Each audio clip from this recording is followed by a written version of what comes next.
The kickboxer's shin cracked against Mike Tyson's ribs like a baseball bat hitting concrete. And Tyson didn't step back. He stepped forward, closing the distance with a short left hook that folded the man's legs beneath him before he even understood what century of violence had just arrived. The undefeated record, the years of tournament trophies, the spinning kicks practiced 10,000 times, none of it mattered once Tyson's fists found their range on a Brooklyn sidewalk. What happened in the next 90 seconds would become Brooklyn legend, a story whispered about for decades. The kid's fist caught the kickboxer flush on the chin, a short right hand that traveled maybe 6 inches, and the man's legs turned to water underneath him. He grabbed Mike's shirt on the way down, pulling them both into the chain-link fence behind the basketball court, and that's when the real fight started. What happened in the next 4 minutes on that cracked Brooklyn sidewalk would become Brownsville legend, a story whispered about for decades. A 16-year-old amateur boxer against a 23-year-old undefeated kickboxer who had never lost a fight, sanctioned or otherwise. And I promise you, the ending is not what you think. Let me take you back. Summer of 1983. Brownsville, Brooklyn. If you've never been, good, keep it that way. In 1983, Brownsville wasn't just rough. It was the place rough neighborhoods pointed at and said, "At least we're not there." Crack was about to hit New York like a freight train, but the streets were already cooking with violence. Every block had its own ecosystem, its own rules, its own enforcers. Mike Tyson was 16 years old and had already been living at Customato's compound in Catskill, New York, for about 2 years, training, grinding, becoming something nobody fully understood yet. But Mike still came back to Brooklyn. He came back to see his mother. He came back to see old friends. And honestly, I think part of him came back because Brownsville was the furnace that made him, and he couldn't quite let go of the heat. Believe me, that pull was real. On this particular afternoon, Mike was standing outside a bodega on Rockaway Avenue with 2 guys he'd grown up with. He was wearing a white t-shirt, gray sweatpants, and a pair of sneakers that were too clean for the neighborhood. He'd filled out since leaving for Catskill. His neck was thick, his shoulders were wide, but he still had a baby face. He still looked like a kid playing dress-up in a grown man's body. Now here's where the other guy enters the picture. His name was Dante Reyes, 23 years old, Dominican, 5'11", about 185 pounds. Dante ran a small martial arts school out of a storefront on Pitkin Avenue. He taught kickboxing, some Muay Thai, some stuff he'd picked up from watching Jean-Claude Van Damme movies, though he'd never admit that part. Dante was good. He was fast. He had 17 fights in underground circuits across Brooklyn and Queens, and he'd won every single one, most by knockout. Some by the other guy simply refusing to continue after catching a shin to the ribs. Dante also had a reputation for something else. He liked to challenge boxers. He believed boxing was an incomplete fighting system, that any trained kickboxer could dismantle a pure boxer because a boxer only understood half the body. He'd said this publicly. He'd proven it in parking lots and warehouse basements across the borough. He'd kicked a Golden Gloves regional champion in the thigh so hard the guy couldn't walk for a week. That story traveled. It made Dante a local celebrity in certain circles. Get this. On the day in question, Dante wasn't even looking for Mike specifically. He was walking with his own crew, 3 guys, all students from his gym, and they happened to pass the bodega. One of Dante's guys recognized Mike, said something, pointed. Dante stopped walking. Mike was leaning against the wall, drinking a grape soda. He saw the group stop. He saw them looking. He put the soda down on the windowsill and squared his body toward them without even thinking about it. Instinct, the way Cuss had trained him. Always face what's coming. Dante crossed the street. "You're the kid from Catskill," Dante said. Not a question. Mike didn't respond. He just watched. His jaw tightened. His right hand came off the wall and dropped to his side. "I heard you're supposed to be the next big thing," Dante continued. "That old man up in the mountains thinks you're gonna be champion." One of Mike's friends stepped forward, but Mike put his arm out and stopped him. No words, just the arm. "I'm not looking for problems," Mike said. His voice was high-pitched, which always caught people off guard.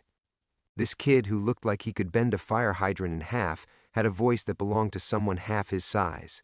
Dante tilted his head. I'm not either. But I got a question. You ever been kicked? Walk away, man, Mike said. Serious question. You train up there with that old man, you spar with boxers, you hit the heavy bag. But you ever had a shin bone come across your ribs at full speed? Dante took a step closer. Because I don't think you have. And I think if you did, all that boxing goes right out the window. Here's what nobody tells you. Mike Tyson at 16 was not the Mike Tyson the world would come to know. He wasn't yet the baddest man on the planet. He was a kid who still stuttered, a kid who'd been bullied relentlessly as a small child, a kid who'd had older boys burn him with cigarettes and snatch his glasses off his face. Customato had given him discipline, purpose, and the beginning of confidence. But that confidence was still fragile. It was built on gym victories and amateur bouts with headgear and referees. It had never been tested like this, in the open, on the street, against someone who fought with weapons Mike had never trained to defend. Mike took a breath. I said, walk away. Tell you what, Dante said. He held his hands up, palms out. Right here. No weapons, no jumping in. Your boys stay back, my boys stay back. Just you and me. I'll show you what a real fight looks like. One of Dante's students laughed. Mike's eyes flicked to the student, then back to Dante. His feet shifted. Anyone who knew boxing would have recognized it. He'd moved from a standing position to something closer to his peekaboo stance. Subtle, barely visible. But it was there. I don't fight in the street anymore, Mike said. Cuss told me not to. Cuss ain't here. And that was the sentence that changed everything. I swear this happened. The next moment, Mike didn't say a word. He just pulled his t-shirt off over his head and handed it to his friend. His torso at 16 looked like it had been carved from something dense. His traps rose up on either side of his neck. His arms were short but packed with muscle that seemed to be stacked in the wrong proportions, too much power compressed into too small a frame. Dante saw all of this, and for 1 second, just one, something passed across Dante's face. Not fear, not exactly. More like the moment you realize the math you've been doing in your head might be wrong. But Dante had a reputation. His guys were watching. Half the block was watching now because in Brownsville, a commotion gathers a crowd faster than a fire truck. Dante pulled off his own shirt. He was lean, defined, with long muscles built for torque and rotation. He dropped into a kickboxing stance, left foot forward, hands high, chin tucked behind his lead shoulder. He bounced on the balls of his feet twice. Professional. Practiced. This wasn't his first sidewalk. Mark this moment. Because right here, the fight hadn't started yet, and already the dynamic told you everything. Dante was calm, composed. He'd been here before. Mike was rigid, breathing through his nose. He was a kid standing in a place his mentor had warned him never to stand, doing something his mentor had told him never to do, and you could see the conflict in his body.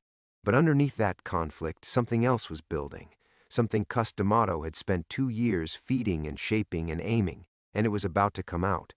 Dante threw the first strike, a quick jab to measure distance, followed immediately by a low kick aimed at Mike's lead thigh. The jab missed, the kick landed. Hard. Mike's leg buckled slightly, and the crowd reacted. Oohs and ahs from 30 people who had materialized from doorways and stoops and passing cars that had actually pulled over to watch. Mike took a step back. He looked down at his thigh. Then he looked up at Dante. Now here's the thing. You want to know what goes through a boxer's mind the first time he gets kicked in a fight. Confusion. That's the honest answer. Boxing trains you for punches. Your guard is built for punches. Your movement is designed around punches. A kick is an alien language, and the first time it speaks to you, your brain stutters. Mike's brain stuttered. Dante saw it. He pressed forward. 2 more jabs, another low kick, this time to the other thigh. Mike blocked one jab, ate the other, and the kick landed again, smacking against his quad with a sound that made someone in the crowd yell, "Oh, he's done!" But Mike didn't go down. He shifted. And then he did something that Dante did not expect. He charged. No setup, no feint, no jab to close distance. Mike Tyson put his head down and exploded forward, the kind of violent entry that Customato had been drilling into him since the day they met. Close the distance, get inside, make it ugly. Dante threw a knee as Mike came in. It caught Mike in the chest and would have stopped most people. It did not stop Mike. He was already inside, and the first punch he threw was a left hook to Dante's body, right below the ribcage. Dante's entire frame folded. Not collapsed, but folded. His right side caved toward the impact, and his breath came out in a grunt that didn't sound like something a confident fighter makes. And that's when Mike caught him with the right hand on the chin that I told you about at the start of this story. You want to understand what happened next. You have to understand something about punching power. Listen to me on this. Kicking generates more force than punching. That's physics. Longer lever, bigger muscles, more torque. A trained kickboxer's roundhouse can generate something like 1,200 pounds of force. A boxer's cross might generate 700 or 800. On paper, the kicker wins. But here's what paper doesn't tell you. Accuracy matters more than force. Timing matters more than force. And Mike Tyson at 16 years old could put a short right hand on a spot the size of a quarter while moving forward at full speed. That's not something you teach. You refine it, sure. But the raw ability to do that lives in the nervous system, and either you have it or you don't. Mike had it.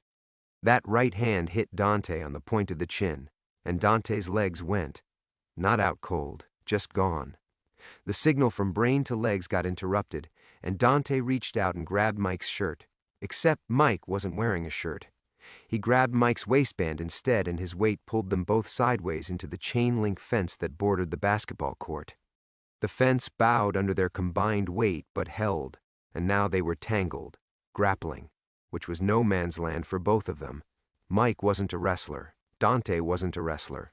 But they were both strong and both angry and both operating on adrenaline that had wiped out whatever game plan either of them had walked in with. Dante recovered fast.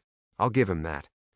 The chin shot had wobbled him, but he was tough, and he wrapped his arms around Mike's head and tried to pull him into a clinch. In kickboxing, you clinch and you knee. That's the playbook. Dante got one knee into Mike's hip, then another into his side. Mike grunted, but he didn't try to pull away. Instead, he drove forward, pressing Dante's back flat against the fence, and started working short punches. Left, left, body shots, compact, vicious. Each one sounded like a fist hitting a leather couch. Fast, heavy thuds. Dante's clinch loosened. You ready for this? Mike stepped back just enough to create space, and in that space, he threw an uppercut. From the pocket. Exactly the way he'd thrown it 10,000 times in Cuss's gym. It came up through the middle of Dante's guard and caught him under the jaw. Dante's head snapped back and hit the chain-link fence. The rattle of the metal was the loudest sound on the block. Dante slid down the fence until he was sitting on the sidewalk. His legs were spread out in front of him. His hands were in his lap. His eyes were open, but they weren't tracking anything. He was conscious, but he was somewhere else. His brain had taken a short vacation and left his body behind. The crowd erupted. And I don't mean polite cheering, I mean Brownsville erupted. People were screaming, grabbing each other, running into the street to tell people who hadn't seen it. One guy was literally banging on a parked car's hood with both palms. It was chaos. Beautiful, insane, Brooklyn chaos. Mike stood over Dante, chest heaving, fists still clenched. His thighs were red from the kicks he'd taken, and there was a mark on his chest from the knee. He was hurt. Not badly, but he was hurt, and he was also trembling, not from fear, from the dump, the adrenaline dump that hits you after a fight like a wave of cold water. Your hands shake, your vision gets sharp and then blurry, your stomach flips. Mike felt all of it, but what he did next is the part of this story that people remember most. He reached down and offered Dante his hand. Dante looked up at him, still dazed, still trying to figure out where the last 30 seconds had gone. He looked at the hand, he looked at Mike's face, and then he took it. Mike pulled him to his feet. Dante wobbled but stayed up, and for a moment, they just stood there. Two fighters on a Brooklyn sidewalk, surrounded by a crowd that was still losing its mind, standing close enough that they could hear each other breathe. Here's a piece of this story that almost never gets told. Once Dante was on his feet, once his eyes cleared and his brain came back online, he looked at Mike, and his chin was quivering. Not because he was about to cry, because he was processing something that had just dismantled a belief he'd carried for years.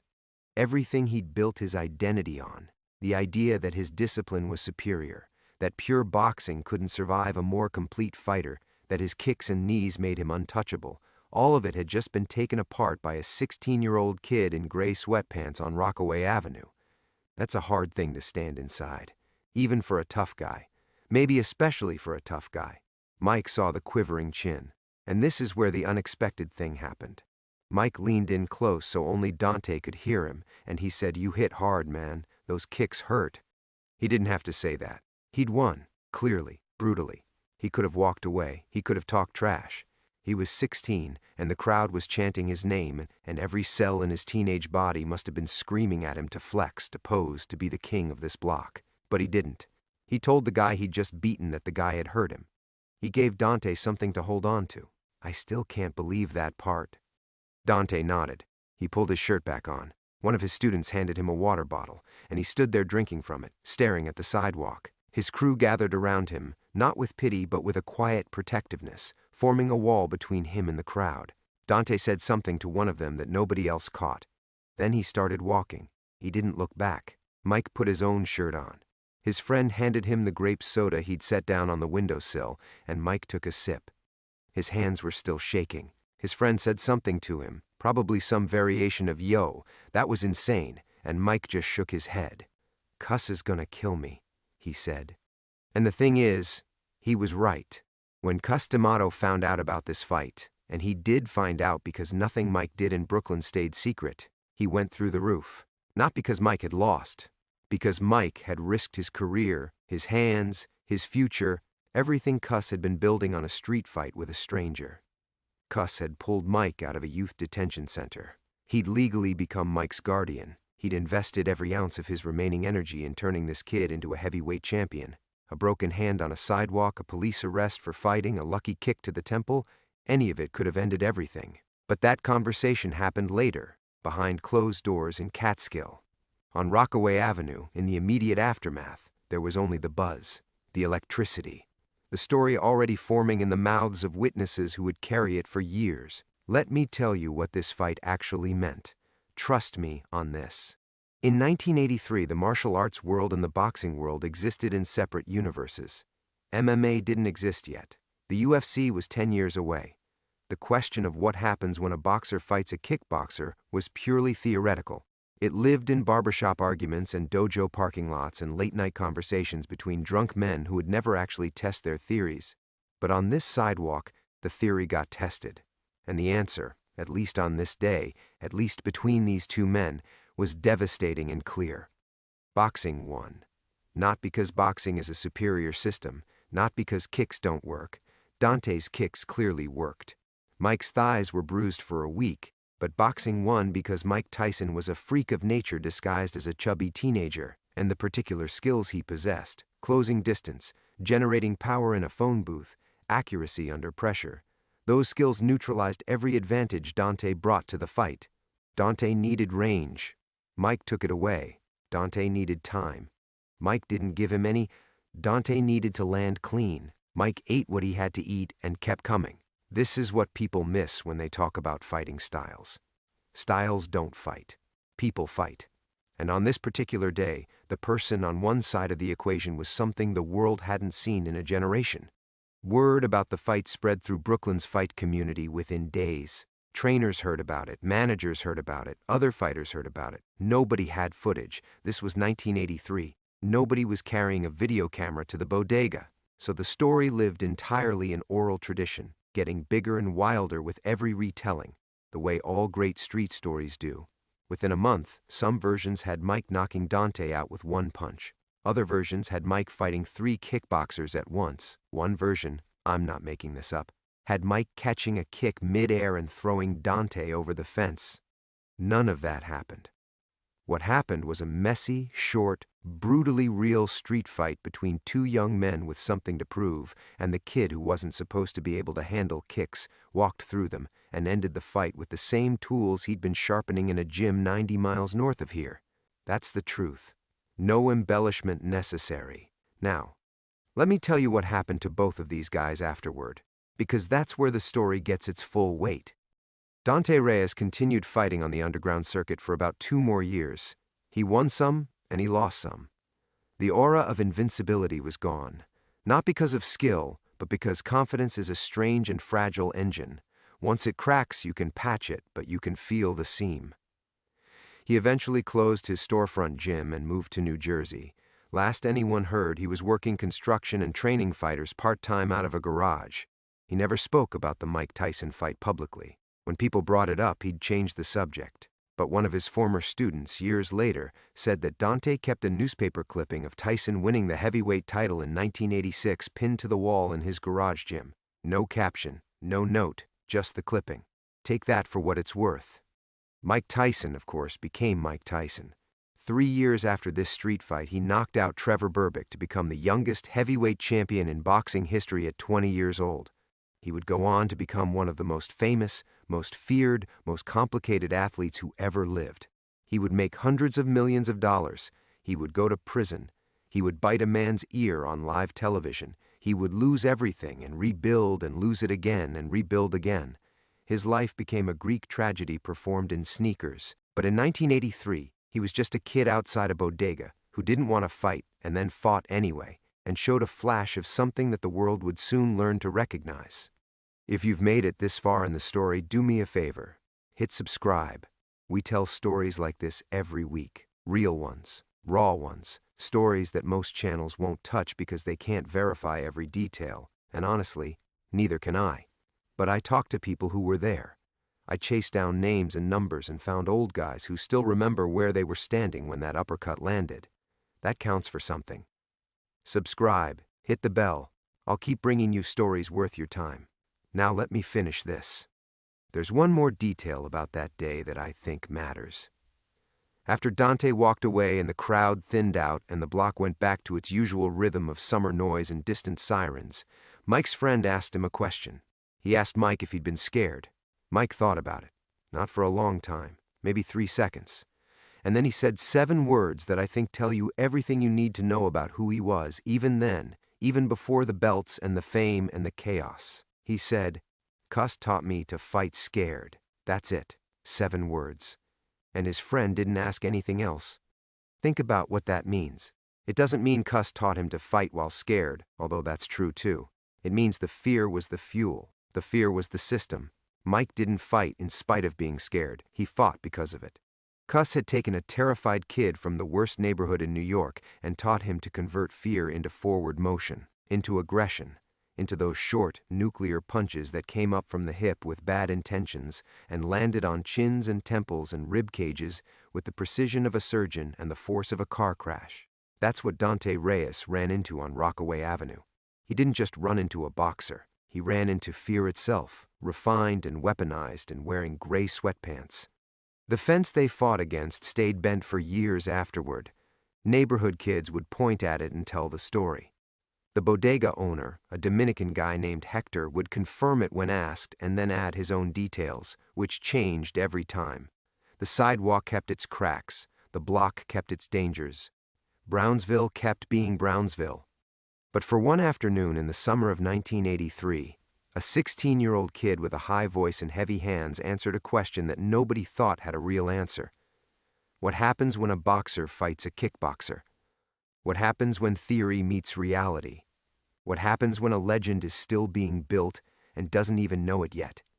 This is what happened. A short right hand and an uppercut on a Brooklyn sidewalk. A man sitting against a chain-link fence trying to remember his name.